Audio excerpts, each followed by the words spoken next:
Welcome to our podcast, You Talk, which is our way to engage and chat with young Filipino talent. Today we are meeting with Mikaela Reyes, co-founder and CEO of Parallax, a startup that in the ever-evolving fintech environment is making significant strides, in particular transforming cross-border payments.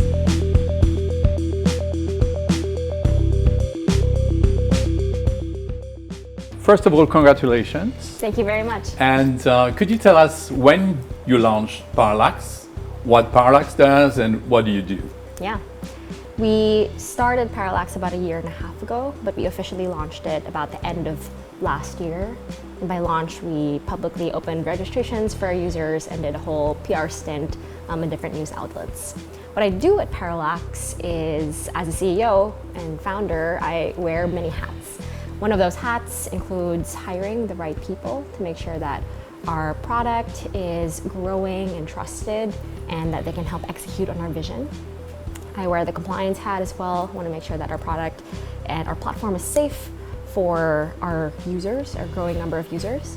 And I also wear the product hat, where I make sure that I'm still talking to our customers, I answer customer support tickets, because I want to make sure that we're continuing to solve our users' problems through our product. How many employees so far? And probably I misspoke because you're a Filipino entrepreneur. Yes. But you work in San Francisco most of the time. In New York. In New York? Yes. Could you give us a concrete example of what Parallax does? Yes. Parallax at a high level vision first is you want to be innovating on cross-border payments and really help the global worker receive their hard-earned funds in cheaper, more affordable, and also more efficient and fast ways, right? And the way that we do that is through stablecoins, and that's the way that we differentiate. Under the hood, stablecoins is a type of cryptocurrency, a digital currency that is representative of the dollar, right? And we're proud to have done it in very practical and with very good user experiences for our users. So let's take an example of a Filipino remote worker who is based in the Philippines. They want to receive a payment from their client who is based in the US. There are a couple of ways that they can do that. One way is we help them set up what we call a virtual account. So they receive account details such as the routing number, the account number, as if they lived in the US. So a US client can then just send funds into that dollar account, or virtual account. The user then receives it on their Parallax balance, which is in the form of stablecoins. Once it's received, then it's an instant withdrawal into a peso bank, GCash, or any other banks. Excellent. How did the idea come to you, or your partners, and your partners? I like to say that it came through an intersection of three elements. So the first is I knew I wanted to be a founder, I wanted to work in tech. That desire for impact is really to give back to the resources and the education experience that I had. That is combined with my unique advantage as a founder. I'm very deep in the crypto space and the stablecoin space, and wanted to use that to my advantage as a founder. And then third is I experienced the problem myself, which I think is really important. I worked as a freelancer for a bit. I am back and forth in the US in Manila and have dealt with a lot of these international payment problems. What could you say to improve the image of crypto and stablecoins in particular? Yeah, it's a great question. I think there are, to me, what I'm proud of with Parallax is that we are able to bridge the usually complex and confusing experience of crypto, creating wallets, all of that, with an experience that is very practical for our users, right? So again, going back to the point of stablecoins, I think the reason that we work at Parallax is because it's not necessarily like a very volatile currency, right? It's still USD. It still holds the value of a current currency that our users really care about and need to receive. And we've bridged that with a really good user experience. I talk a lot about how I care a lot about the product. We constantly talk to our users to make sure we get the feedback and understand, hey, this experience makes sense for you? Is it complex? Is it confusing? Because we know that crypto in general is very complex and confusing. So we take out a lot of that complexity and enable a stronger user experience for our users, which then makes it a very practical experience for them to withdraw in ways that are already doing. Now I would like to ask a question I ask all my guests. Yeah. Where did you grow up? I grew up in the Philippines, in Pasig City, and then eventually moved to a place in Quezon City. So you said you graduated at PSI, Yes. the Philippine Science High School, which is sort of premier experience in terms of science education in a high school level. And then you went on a full scholarship to Wesleyan University, correct? Yes. Where you Yes. graduated in 2017. Yes, correct. Correct. How do you feel about it now that you are the happy founder Yes. of Parallax? Yes.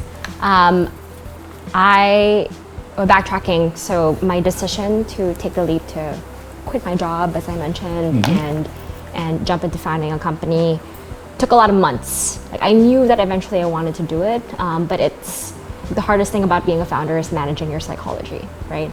And there was also a lot of management of psychology when I needed to transition to be a founder. And for me, my environment was all people at LinkedIn who were really happy at LinkedIn. You have great benefits. It's a really great company. And so it was an interesting shift because I was quitting a job that was very great, and that was kind of weird, right? But I knew that I felt that it was more of a risk not to take the risk now, because I wanted to experiment, I wanted to try new things, I wanted to grow and learn as a founder, which has always been a dream of mine. And so thinking about it as an asymmetric bet, where I could see that there were much more upsides than downsides, but also kind of manufacture some of those upsides, right? So for example, I told myself that even if, let's say, I failed in the startup, I would have had the connections, I would have had the stronger growth and experience, I would have had the fulfillment of the impact that I was making, and the downside wasn't that bad in my perspective. That's why this asymmetric bet helped me push myself to actually become the founder that I am today. I'm very glad that I made the jump. What is striking in your journey is your hunger for learning new stuff. Yeah. So my question would be, today when you want to learn new stuff about something, where do you go? Oh, okay. I will do a couple things, I think. It also depends on what I'm trying to learn, right? One is if there are already existing resources out there, then that's low-hanging fruit for me to be able to just understand. I guess two, I also use ChatGPT to strengthen the learning process, right? But also three, I think I like to learn from the perspectives of people as well. So I actually, as an example, when I was trying to transition to a job at LinkedIn or as a product manager, I wanted to learn about the ins and outs of the culture at LinkedIn, right? Which you don't quite see on news articles. So I'm pretty fond of like cold emailing people and just reaching out. And usually, especially in the tech industry, they're very open to give back. Okay. And so people as a resource as well. Do your friend consider you a nerd? I think so. Yeah. But it's funny because Is it okay? I'm proud of it. Yeah. Okay. Do you hang out mostly with nerds as well? So it's funny because if you're asking anyone from Philippine Science High School, right, who are my friends, we're all nerds, right? We're all considered nerds by the rest of the country. So it depends who you ask. Exactly. Yeah. What would be the type of advice you would give a younger Filipina? For me, and looking back as a founder, right, I think the one big thing holding people back from taking the leap to become a founder or even trying that risky job or project that's been on the back of their minds is that there's a really different notion of failure, right? So I've had the privilege to be working in Silicon Valley, in San Francisco, and also be in the Philippines. I think in the Philippines, we see failure as a very bad thing. Really? And people, there's a social stigma when people fail or don't get the job that they were trying or the awards, right?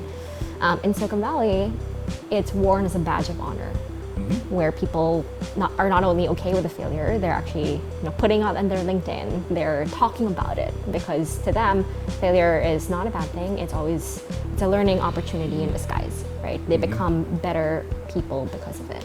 And for me, even in Parallax is not my first startup. I've failed in the past for it, and I'm okay with that, and I'm proud of it too, because it makes me the better founder that I am today. And what I tell a younger self, but also just younger women, younger people, is to reframe their notions of failure, because it's only going to make you a better person, and to hopefully have them take that leap. I read, I don't know if it's true, that the world of venture capital is less accommodating for women. Is that right? Is it your experience? And again, what kind of advice would you give to young women in particular? Yes, it's true. My advice, or something I like to think about, is rephrasing a quote from Maya Angelou. Each time a woman stands up for herself, she stands up for all women, right? And so it's a good reminder for me when I am scared to take the leap or say something in a meeting or do something for myself. It's a good reminder for me that I'm not doing it just for myself. There's a bigger picture here, and that hopefully helps inspire more women, and hopefully those women inspire the next generation as well. Thank you so very much.